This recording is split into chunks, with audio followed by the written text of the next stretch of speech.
You know that strange moment when the world still looks the same, but everything inside you has already ended? That was the morning I realized love could die quietly, without screams, without closure, without even a body to bury. My name is Dylan Brooks, and 15 years ago I was supposed to start the happiest chapter of my life. Instead, I ended up watching my entire world vanish overnight, replaced by headlines, wedding bells, and the sound of betrayal echoing through a church I never entered. Back then I was just an architect in Seattle, quiet, focused, and hopelessly in love with a woman who made every empty apartment feel like home. Her name was Clara Hayes. Kay. She was laughter in motion, the kind of woman who could make a broken moment look beautiful. We met in college, fell fast, and never really slowed down. I thought I knew what forever looked like. For 2 years, I saved every dollar to design a ring, not just any ring, but our ring. I drew it myself, every curve representing a promise I thought we both believed in. I had a plan. A dinner at her favorite restaurant, a rooftop overlooking the city lights,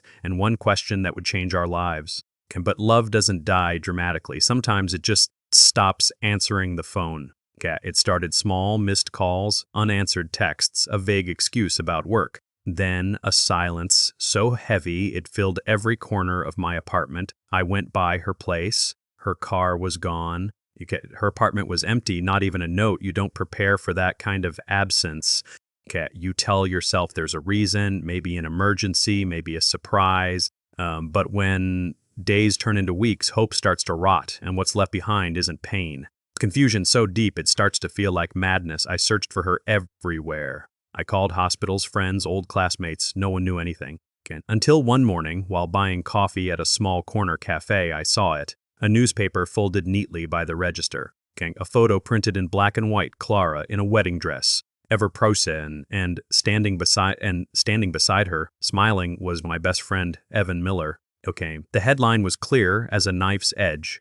Local entrepreneur Evan Miller marries longtime sweetheart, Clara Hayes. And my world didn't collapse, it just stopped. Every sound around me faded. The laughter of strangers, the clinking of cups, the hum of the espresso machine, all drowned beneath the silence inside my chest. In that single frame, I saw every lie replaying in reverse. The late-night messages she said were for work. The sudden weekends away, the hesitation when I mentioned our future, they'd been planning this long before she disappeared. And I, the fool who believed in forever, had been the backup plan all along. That night, I sat on my apartment floor, surrounded by the things that used to mean something. Her photos, her notes, the unfinished design of our home. And for the first time in my life, I didn't cry, I didn't scream, I just stared at the ring I built for her, a symbol of promises that never existed. People say heartbreak makes you feel empty, but they're wrong, and it fills you with clarity so sharp it cuts through your soul. In that silence, something inside me changed. The man who believed in love died quietly that night, and something else, something colder, patient, and unrecognizable, took his place. I didn't know it then, but that was the night my revenge began. Not with rage, not with a plan, but with a promise that someday, when they least expected it, I'd return, not as the man they betrayed, but as the ghost they created. When people vanish, the world doesn't pause, it just replaces them. For months after the wedding announcement, I drifted through Seattle like a ghost, a man-shaped silence walking among the living. Friends tried to reach out, but pity always hides behind kind words. And pity was the last thing I could stomach, so one rainy night I packed a single suitcase and drove south. No pan, no destination, no plan, just the road and the whisper of the wipers cutting through the storm. By the time the sun rose, I was miles away from everything I'd ever known. I ended up in a small gray corner of Portland, a place where no one asked questions, and everyone had something they were running from. I rented a room above a flower shop. The landlady was old and quiet, and the air always smelled like lilies and regret. It felt fitting. In that first year, I didn't speak much. I worked under false names, delivery jobs, warehouse shifts, odd repairs, anything to stay invisible. I deleted my old number, erased my online traces, and even let my driver's license expire. Dylan Brooks was gone, buried without a grave, but beneath the quiet, a strange clarity grew. I watched people, really watched them, how they smiled when they didn't mean it. How they said forever when they meant until something better comes along. It fascinated me. Love had become theater, and everyone was performing. That's when I found my calling, the art of designing perfect illusions. It started small, helping a florist set up for a wedding, arranging tables, balancing color palettes. I was good at it. Too good. Soon one client became 5, and 5 became 100. Within a few years, Daniel Brooks, event planner, was the quiet architect behind Portland's most expensive weddings. Irony has a cruel sense of humor. The man who lost everything to a wedding now made a living creating them. But it was never about beauty, it was about study. Every bouquet, every vow, every forced smile was a reminder. Love was a performance, and I was the stage manager pulling the strings. I learned how to listen without speaking, how to read guilt behind laughter, how to predict when a bride would cry, or when a groom was lying. And slowly I began to understand the anatomy of deceit. Years passed, the hurt faded, replaced by something colder: patience. Then, one ordinary afternoon, as I sat in my office reviewing a client portfolio, my assistant slid a folder onto my desk. "A new inquiry," she said. "High budget, family wedding. They specifically asked for you." Ask for... I opened the file, casually named contact details, then my eyes froze. Client Evan Miller. Bride Sophie Miller. My heartbeat didn't rise, my hands didn't shake, but something old, something buried, awake, the Miller family. 15 years, and now they were asking me to plan their daughter's wedding. Fate doesn't knock politely. Sometimes it kicks the door open. That night, I sat by the window, watching rain trace down the glass, just like the night I left Seattle. Only this time I wasn't the ghost. I was the shadow returning home. And for the first time in years, I smiled. Because revenge doesn't always arrive with violence. Sometimes it wears a suit, carries a clipboard, and plans your wedding. The morning I opened the Miller file, the world didn't tremble, but something inside me did. It had been 15 years since I'd seen their names written anywhere near mine. 15 years since love turned into betrayal, and betrayal turned into purpose. Yet here it was again, printed neatly on cream-colored stationery: event wedding of Sophie Miller and Nathan Carter. Requested planner Daniel Brooks. Venue the Lakewood Estate, Seattle, the city I swore I'd never return to. And the irony was almost poetic. They were inviting me back to the place where my world had ended. So I could help build their perfect one. I accepted the job without hesitation, no calls, no questions, just a quiet email. "I'm honored to design your family's event." My assistant smiled when I sent it. "Big name per Termadlineng Train, big name," she said. "You'll love them." I didn't correct her. A week later, I drove back to Seattle, the same route I'd taken 15 years ago when I left it all behind. The skyline was taller, now shinier. The city had moved on, as all cities do. But beneath its glitter, I could still feel the same cold heartbeat that had once destroyed me. When I arrived at the Miller's mansion, the gates opened like the jaws of an old memory. It was bigger than I remembered. Sprawling gardens, imported marble, a house built not for love but for reputation. I parked, adjusted my tie, and walked to the door. A maid answered, then led me to the drawing room. And there she was. Clara Time had softened her face but not erased the familiarity. The same brown eyes, the same faint scar above her lip where she once cut herself opening a wine bottle. She was still beautiful, but her beauty had hardened like glass polished too long, Mr. Brooks, she greeted, extending her hand. "It's an honor. My daughter speaks so highly of your work." Her voice was calm, polite, unaware that the man standing before her once designed a ring she never wore. I took her hand. "Please," I said, steady and measured. "Call me Daniel. Call me Daniel." She smiled, and for a brief moment, I saw confusion flicker behind her eyes, the kind of hesitation people get when something feels familiar but they can't explain why. It lasted less than a second. Then, behind her, footsteps approached. Evan Miller. His hair was grey, his frame broader, but his arrogance hadn't aged a day. He extended his hand, too, the confident gesture of a man who thought he owned every room he walked into. "Met Mr. Brooks," he said warmly. "We've heard you're the best. My daughter's wedding deserves nothing less." Jan. I shook his hand and smiled. I couldn't agree more. They led me to meet Sophie, the bride, a young woman with her mother's eyes and her father's charm. She was radiant, polite, and utterly oblivious to the ghosts standing around her.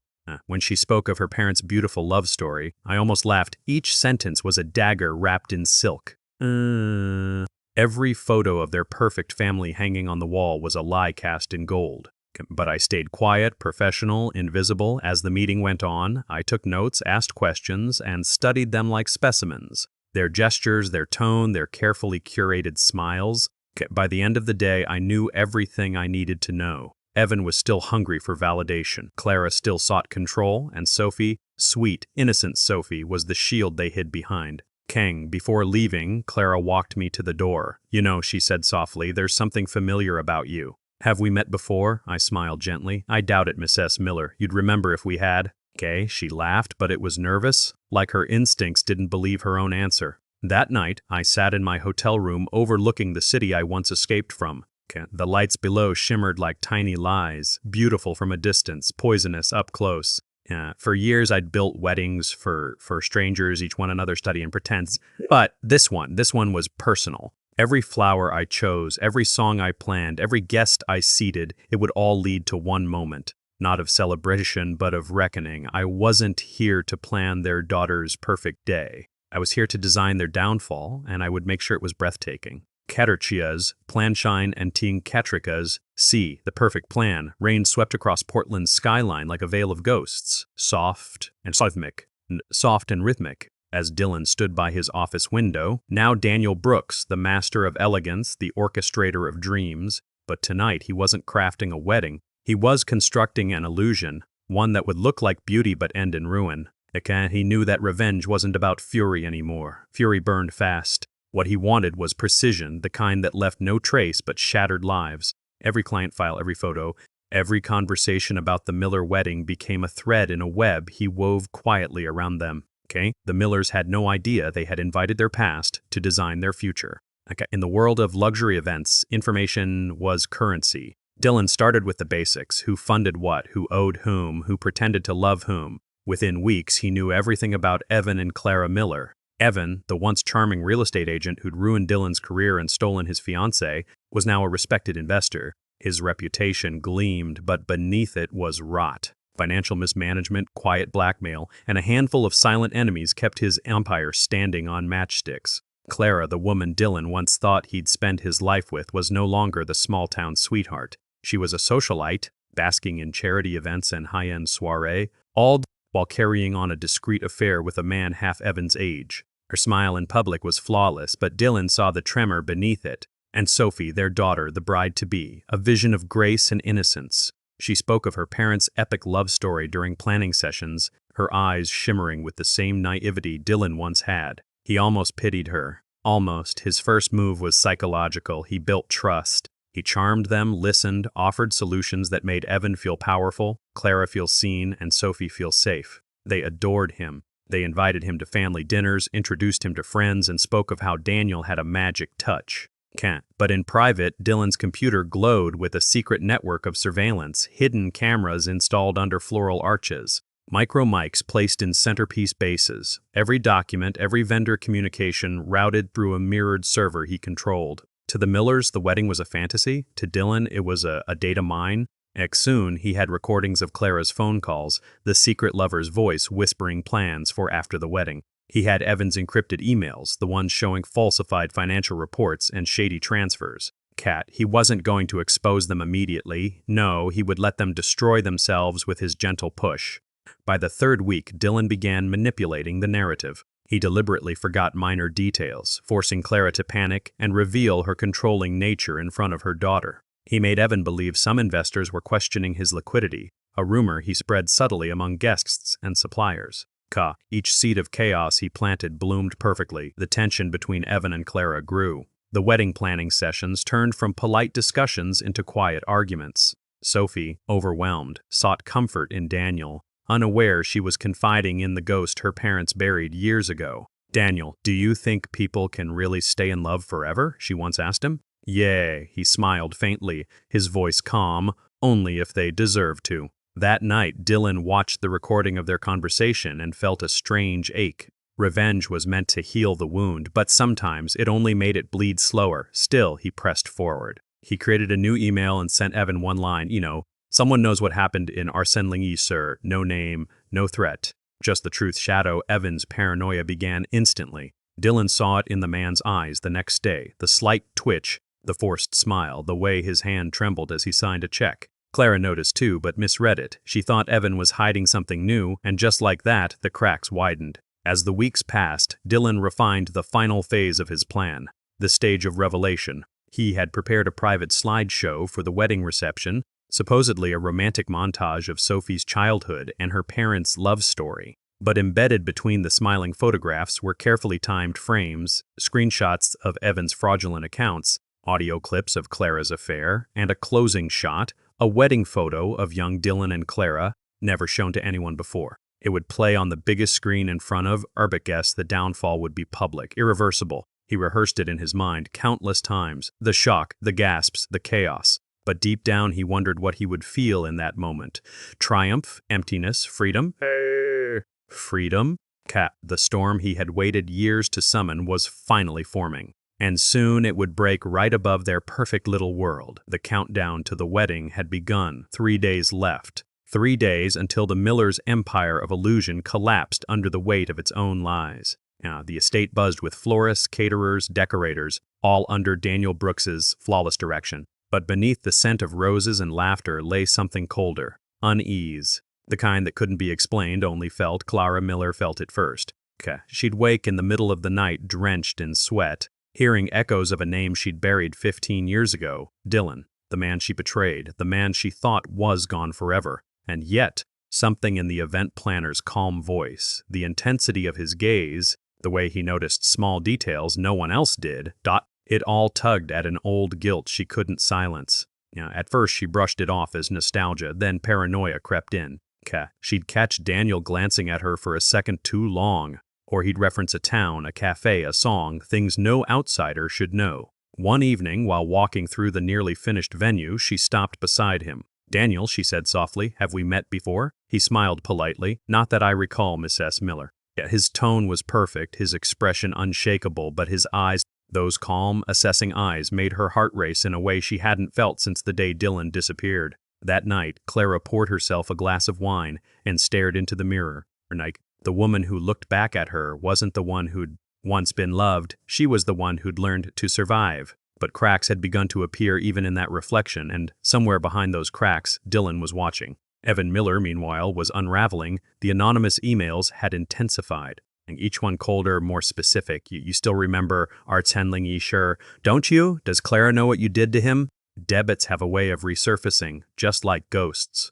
He'd wake to these messages, delete them, then recheck his accounts in panic. The numbers didn't lie. His investment firm was bleeding. If his partners discovered it, he'd lose everything. He started drinking more, sleeping less. And when he did sleep, he dreamt of Dylan, the employee he ruined to save himself, the friend he betrayed to cover a fraud.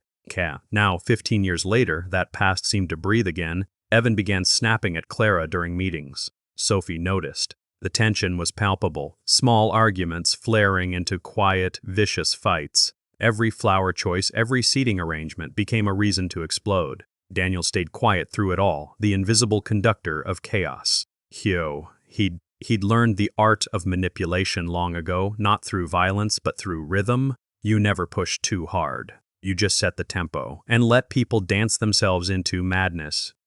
He sent Clara a message next, one she'd never admit receiving. "He never told you everything, did he?" Ask Evan what really happened to Dylan. Her hands shook as she read it. For the first time in years, she couldn't meet Evan's eyes. She didn't ask him outright, but the silence between them grew thick, heavy, suffocating. Meanwhile, Sophie, innocent and hopeful, began to notice the fractures in her perfect parents. The night before the rehearsal dinner, she found her mother crying alone in the garden. "Mom, what's wrong?" she asked. Clara forced a smile. "Nothing, sweetheart. Weddings bring back old memories," Dylan overheard. He felt no joy in her tears, just a cold satisfaction they were starting to feel what he had felt. Confusion, guilt, fear. On the morning of the rehearsal dinner, the air felt different, heavy with tension. Evan arrived late, reeking of whiskey. Clara avoided him entirely. Sophie tried to keep peace, unaware that the man arranging her floral backdrop was the reason her parents were falling apart. As the evening wore on, Dylan noticed Clara slip away to the terrace, phone in hand. He followed quietly, unseen in the reflection of glass doors. She called someone. "You can't text me again," she whispered. "If Evan finds out," her voice trembled. "No, I don't love him. I don't. I can't lose everything." The secret lover, still in play. Still unaware that his words were being recorded by a hidden mic beneath the lantern beside her, Dylan smiled faintly. One more piece for the final act. By midnight, Evan's paranoia had reached its peak. He locked himself in his study and began searching online for Dylan Brooks, Seattle, but every trace had been erased years ago. No obituary, no social media, just silence, and then his phone buzzed. A new message. "Nice suit, Evan. You wore that same one the day you fired him. He froze, looked down, the same navy Armani. His heart pounded as he scanned the room, feeling watched. He rushed to the window, pulled back the curtain. Nothing. Just rain against glass. Dylan stood outside, across the street, in the dark, watching. He didn't need to speak. Didn't need to threaten. The fear itself was enough. By the final rehearsal day, the family was barely holding together. Clara's smile had faded. Evan looked hollow. Sophie was lost, confused by their coldness. And Daniel, the ever-professional planner, delivered calm words and reassuring smiles even as he twisted the knife deeper. He altered the reception video one last time, replacing the transition slides with the new audio clips of Clara's affair and the hidden photos of Evan's transactions. Everything was ready, the stage was set, the actors didn't even know they were performing, and in 2 days, when the music began and the lights dimmed, the Miller legacy would end, not with blood, but with truth. Dylan closed his laptop and whispered to himself, "Justice doesn't always scream, sometimes it smiles." The rain outside finally stopped. It was time for the storm within to start. The morning of the wedding rose over Lake Washington like a dream. Golden mist drifting over still waters, violins humming softly across the manicured lawns, and laughter spilling from guests dressed in shimmering perfection. Everything looked flawless, everything smelled of wealth, love, and legacy, but beneath the perfection lay something else. Bixan Kerwar sang.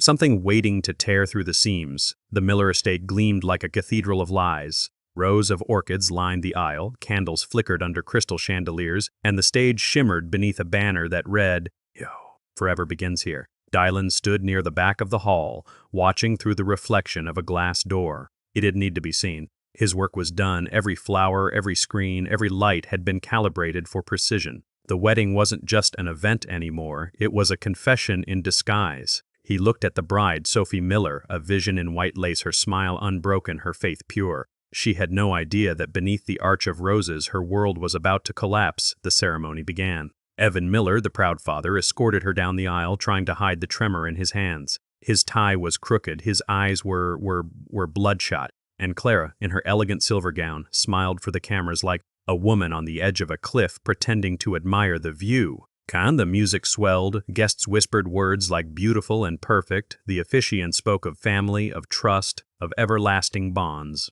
And Dylan stood in the corner, listening to the same words that once cursed him. His heart didn't race, his palms didn't sweat. He simply watched as the loop of deception prepared to eat itself alive. The vows began. Yal, Sophie's voice trembled with joy. "Mom, Dad, thank you for showing me what real love looks like." Clara's smile froze, Evan's jaw clenched, Dylan exhaled slowly. That was his cue. Brabin. Hidden behind the grand floral arch was a discreet black tablet, synced to the entire audio-visual system of the hall. It only needed one command, one touch. He slipped his hand into his pocket, thumb resting on the button. For a brief second, he looked toward the couple at the altar. Sophie radiant, her parents standing proudly behind her. And then he pressed play. The first flicker drew no attention. A slight glitch in the LED wall behind the altar. "Hey!" A guest chuckled. "Spursh!" The officiant continued, then the lights dimmed, the violinist paused, the screen behind the couple turned black, and a single line of text appeared. "Before forever begins, the truth deserves a moment." The room froze, the music stopped. Every eye turned to the glowing screen as a soft hum filled the air. Then the video began. It started with laughter, Evan's voice unmistakable, then another, a woman's whisper, Clara's. The crowd leaned forward. The bride frowned, the video cut to images, emails, messages, hotel receipts, each one time-stamped, undeniable. Then came a series of photos, Clara in another man's arms, Evan signing documents with falsified names, bank transfers, hidden accounts. Every secret Dylan had buried in their lives was now being unearthed in front of 200 witnesses. Gasps echoed across the hall. Someone screamed. Sophie covered her mouth, eyes wide with horror. The video didn't stop there. It dove deeper. Old footage from 15 years ago, security recordings. Evan firing Dylan. Dylan's voice calm and pleading. Evan's words cutting like knives. You're finished, Dylan. And so is your life here." The hall went silent. The truth was no longer a rumor. It was a broadcast. And Clara stumbled forward, her face drained of color. "Turn it off," she shouted. But the staff stood frozen. No one dared move. Cat even lunged for the control booth, but the system had been locked. Then came the final clip, the clinching blow. A montage of photos, Evan's fraudulent investments, the offshore accounts, the mistresses, the threats to employees he'd silenced. And finally, a single image of their smiling family portrait dissolving into static words appeared. Some ghosts don't haunt. They planned, the screen went black, silence, then chaos, guests murmured, some recording on their phones, others leaving in shock. Reporters whispered, investors called their assistants. The empire Evan and Clara had built, the legacy they boasted for years, was disintegrating before their daughter's eyes. From a distance, Dylan watched, unseen, uninvited, unapologetic. He saw Evan fall to his knees. He saw Clara reach for him, trembling, broken. He saw Sophie, innocent Sophie, run from the altar, her veil tearing behind her like a ghost fleeing the light. And as Dylan turned to leave, something stopped him. A voice, soft, familiar. Daniel. He froze. Sophie stood behind him, her makeup streaked, her breath shaking. You did this, didn't you? He turned slowly, meeting her eyes. There was no anger there, just disbelief, confusion. Who are you? She whispered. Ack. For a moment, he wanted to lie, to walk away as Daniel Brooks, the planner who vanished after the storm. Kong. But the weight of 15 years demanded its name back. I'm the man your parents buried, he said quietly, the one they taught you to forget. Ruggigation flashed across her face. Stories she'd overheard, names her parents never spoke. Dylan? He nodded once. Her voice broke. You destroyed them. No, he said softly. They destroyed themselves. I just gave them a mirror. Navan appliance says. She stared at him, torn between horror and pity. What about me? He looked toward the burning estate. The flashing lights of panic, the screams behind the glass, then back at her. You'll rebuild, he said. The innocent always do. He walked past her down the stone steps toward the lake. The wind caught the edge of his coat, carrying the faint sound of chaos behind him. By the time she turned to speak again, he was gone, swallowed by the morning mist rising over the water. That night, news spread across Seattle. The Miller scandal, wedding of the year, turns into public exposure. Their empire was ruined, Evan resigned, Clara disappeared, Sophie left the country to start anew. And somewhere in Portland, a man named Daniel Brooks closed his laptop and finally slept without nightmares. And because some wounds don't heal by forgiveness, they heal by balance. And on that perfect ruined day by Lake Washington, balance was restored, silence followed the storm. Days turned into weeks, and the Miller name, once golden, once untouchable, became a whisper people avoided.